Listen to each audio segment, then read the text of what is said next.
നമസ്കാരം. Mayor രാജേഷിനെ തിരഞ്ഞെടുത്തതിൽ RSS Sangh Parivar വിഭാഗങ്ങൾക്ക്, പരിവാർ സംഘടനകൾക്ക് ഒരു സേ ഉണ്ടായിരുന്നു എന്നൊരു വാർത്ത അന്തരീക്ഷത്തിലുണ്ട്. അങ്ങനെ ഉണ്ടായിരുന്നെങ്കിൽ അത് 100% ശരിയാണെന്ന് തെളിയിക്കുന്ന ഒരു പ്രവൃത്തിയാണ് രാജേഷിൻ്റെ ഭാഗത്തുനിന്ന് വരുന്നത്.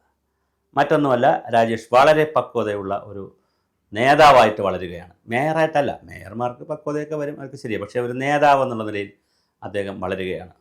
ഇൻക്ലൂസീവ്നെസ് അദ്ദേഹം എവിടെ നിന്നോ പഠിച്ചിട്ടുണ്ട് കേട്ടോ. അദ്ദേഹത്തിന് എവിടെ നിന്നോ കിട്ടിയ ഒരു ട്രെയിനിങ് കൊള്ളാം. എല്ലാവരെയും ഒന്നിപ്പിച്ച് കൊണ്ട് പോവുക. ശിവൻകുട്ടി അദ്ദേഹത്തെ ഒരുപാട് ട്രോളി.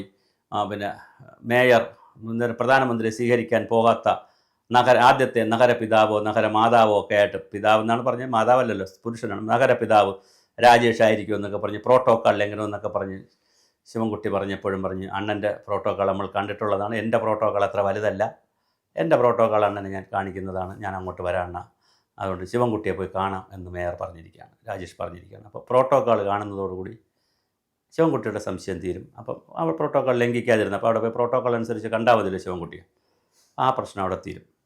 പിന്നെ അദ്ദേഹം രണ്ടാമത് പറഞ്ഞൊരു കാര്യം, 100 വാർഡിലും തുല്യമായി വികസനം കൊടുക്കും. വളരെ മനോഹരമായിട്ട് ഒരു കാര്യം പറഞ്ഞിട്ടുണ്ട്.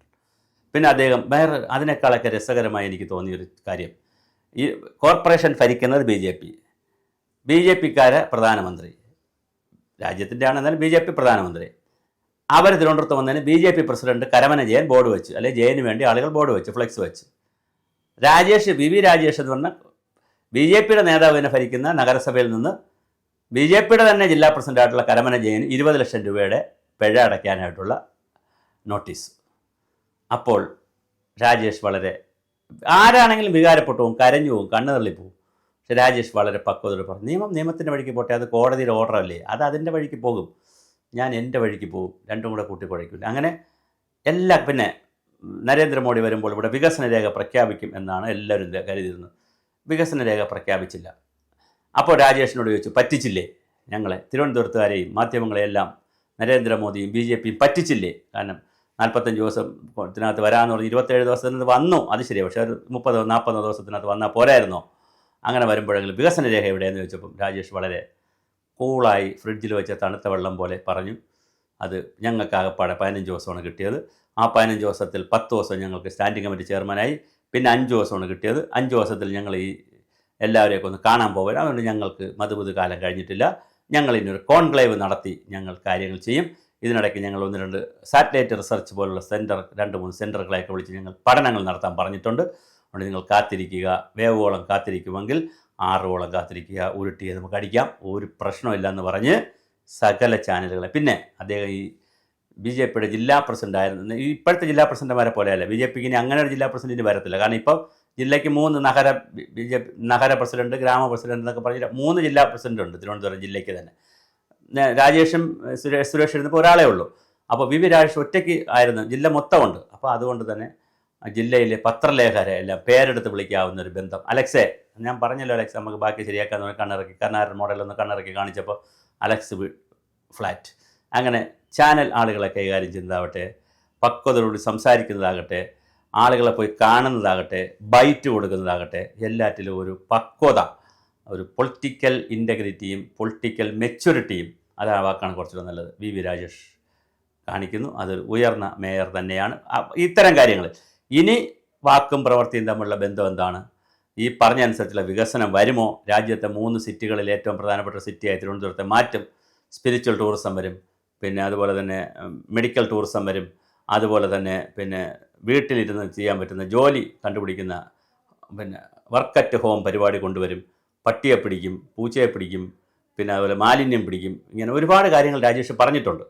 അതൊക്കെ വരുമോ എന്നുള്ളതാണ് കാത്തിരുന്ന് കാണേണ്ടത്. എന്തായാലും ഫസ്റ്റ് ബെല്ല് അടിപൊളിയായിട്ട് അടിച്ചിട്ടുണ്ട്. ഫസ്റ്റ് സ്റ്റാർട്ടിങ് കൊള്ളാമെങ്കിൽ എൻഡിങ്ങും കൊള്ളാമായിരിക്കണം. പക്ഷേ പൊളിറ്റിക്സിൽ അങ്ങനെയല്ല, എപ്പോഴും പുത്തനച്ചി പരപ്പുറം തോക്കും. സ്റ്റാർട്ടിങ് കൊള്ളാമായിരിക്കും, എൻഡിൽ ട്രാജഡിയാണ് പലപ്പോഴും പൊളിറ്റിക്സിൽ സംഭവിക്കുന്നത്. കുറച്ച് ദിവസം ഇരുന്ന് കഴിയുമ്പോൾ പിന്നെ ഉദ്യോഗസ്ഥന്മാരും ഇവരും കരാറുകാരും പൊളിറ്റിക്കൽമാരും എല്ലാവരും കൂടി ഒന്നിച്ച് ചേർന്ന് പിന്നെ പാവങ്ങളെ പറ്റിക്കുന്ന പരിപാടിയാണ് നടന്നു വരുന്നത്. അതിൽ നിന്ന് വ്യത്യസ്തമായി കോൺട്രാക്ട് രാജ് അനുവദിക്കില്ല, ഉദ്യോഗസ്ഥന്മാർക്ക് ഇഷ്ടമുള്ള പാർട്ടി വിശ്വസിക്കുകയും എല്ലാം ചെയ്യാം, പക്ഷേ 10 to 5 ഓഫീസിലുണ്ടാവണം, കള്ളത്തരം പറ്റത്തില്ല. അങ്ങനെ ഒരുപാട് കാര്യങ്ങൾ രാജേഷ് ഇങ്ങനെ പറയുന്നുണ്ട്. അപ്പോൾ പറയുന്ന കാര്യങ്ങളൊക്കെ രാജേഷിന് പ്രവർത്തിക്കാൻ കഴിഞ്ഞാൽ, ഒരു പ്രാക്ടീഷണർ കൂടി ആയിക്കഴിഞ്ഞാൽ അദ്ദേഹത്തിൻ്റെ ഗ്രാഫ് വീണ്ടും ഉയരും. ഇപ്പോൾ ഒരു തിയറിറ്റീഷ്യൻ എന്നുള്ള നിലയിൽ, ഒരു പൊളിറ്റിക്കൽ ലീഡർ എന്നുള്ള നിലയിൽ, ഒരു മേയർ എന്നുള്ള നിലയിൽ ഇപ്പോൾ അദ്ദേഹത്തിന് മാർക്കിട്ടാൽ 100 മാർക്കിന് ഔട്ട് ഓഫ് 100 തന്നെ കൊടുക്കാൻ പറ്റും. അത് 90, 80 ഒന്നും ആയി പോകാതിരിക്കാൻ ശ്രദ്ധിക്കട്ടെ.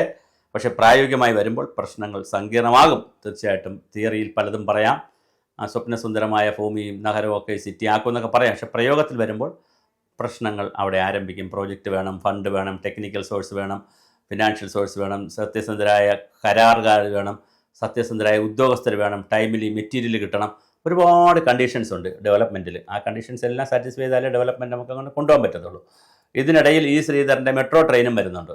വലിയ മെട്രോ അല്ല, അതിവേഗ ട്രെയിനും വരുന്നുണ്ട്. അപ്പോൾ അതും തിരുവനന്തപുരം കണക്ട് ചെയ്തൊക്കെയാണ് വരുന്നത്. അപ്പോൾ എന്തായാലും തിരുവനന്തപുരത്ത് മെട്രോ ട്രെയിനും ശ്രീധരൻ്റെ അതിവേഗ ട്രെയിനും വിഴിഞ്ഞം പോർട്ടുമായി ബന്ധപ്പെട്ട വികസനവും ഈ പറയുന്ന സകലതും കൂടെ ആയ എൻ്റെ സംശയം, ഇത് താങ്ങുമോ തിരുവനന്തപുരം? എന്തായാലും നമുക്ക് പോസിറ്റീവായിട്ട് എടുക്കാം. വി രാജേഷിൻ്റെ ഈ പ്രഖ്യാപനങ്ങളൊക്കെ സത്യസന്ധമായി നടക്കട്ടെ. ഒരു കാര്യം വളരെ പ്രധാനമാണ്. വി രാജേഷ് ഇത് പറയുമ്പോഴും 50 സീറ്റേ ഉള്ളൂ. 51ാമത്തെ സീറ്റ് കണ്ടക്ടർ സീറ്റിലിരിക്കുന്ന ആളിനെ പിടിച്ചാണ് രാധാകൃഷ്ണൻ, നമ്മുടെ കണ്ണമ്മൂല രാധാകൃഷ്ണനെ വെച്ചുകൊണ്ടാണ് നിൽക്കുന്നത്. ഇതിൻ്റെ ഇടയിലാണ് ഇവർ ആശാനാഥ് ആറ്റിങ്ങൽ മത്സരിക്കും, അത് കഴിഞ്ഞിട്ട് ശ്രീലേഖ IPS വട്ടിയൂർക്കാവിൽ മത്സരിക്കും, അല്ലെങ്കിൽ തിരുവനന്തപുരത്ത് മത്സരിക്കും എന്നൊക്കെ പറയുന്ന വാർത്തകൾ കേൾക്കുന്നത്. അങ്ങനെയൊക്കെ മത്സരിച്ച് ഉള്ള സ്ഥാനവും കളഞ്ഞ് അവസാനം ഭൂരിപക്ഷമില്ലാത്ത രീതിയിലേക്ക് വരാതെ 5 വർഷം മാന്യമായി ഭരിച്ച് ഈ പറയുന്ന പോലെ വളരെ കൃത്യമായ ഒരു പരിപാടിയിലൂടെ തിരുവനന്തപുരം നഗരത്തെ ഒരു ലോകോത്തര ഒരു മെട്രോപൊളിറ്റൻ കോസ്മോപൊളിറ്റൻ സിറ്റിയുടെ ഗാംഭീര്യവും എന്നാൽ ഒരു പാരിസ്ഥിതികമായും സാമൂഹ്യമായും സാംസ്കാരികമായും പൈതൃകപരമായും ഒക്കെ തനിമയിൽ, അതിൻ്റെ തെളിമയിൽ നിലനിൽക്കുന്ന ഒരു സുന്ദര നഗരമായി, ഒരു സുന്ദര ഗ്രാമമായി എന്ന് വേണമെങ്കിൽ പറയാം. നഗരം എന്ന് പറയുമ്പോൾ വേറെ കൺസെപ്റ്റാണ്. സുന്ദര ഗ്രാമമായി, നല്ലൊരു വില്ലേജായി തിരുവനന്തപുരത്തെ മാറ്റാൻ രാജേഷിന് കഴിയട്ടെ. അതിനുള്ള കപ്പാസിറ്റി ഉണ്ടെന്നാണ് നന്നായി തുടങ്ങിയാൽ ബാക്കി നന്നായിക്കോളും എന്നുള്ളതാണ് പറയുന്നത്. അത് തുടക്കം നന്നായാൽ ഒടുക്കം നന്നാവും. നന്നായി ഇപ്പോൾ തുടങ്ങിയിരിക്കുകയാണ്. അതിൽ രാജേഷ് വിജയിച്ചിട്ടുണ്ട്.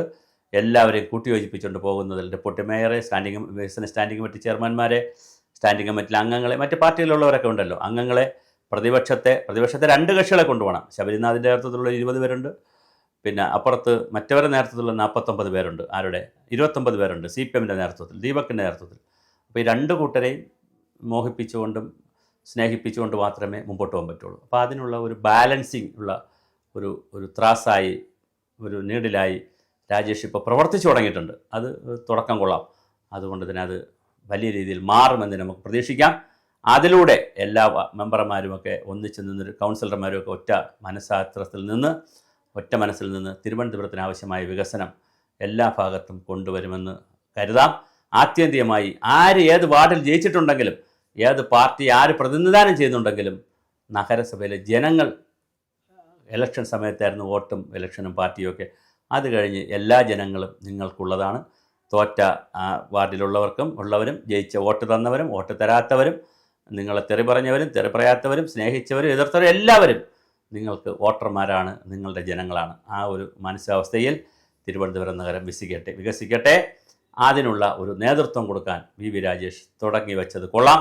അത് ഒടുക്കവും നന്മയിലേക്ക് തന്നെ പോകട്ടെ.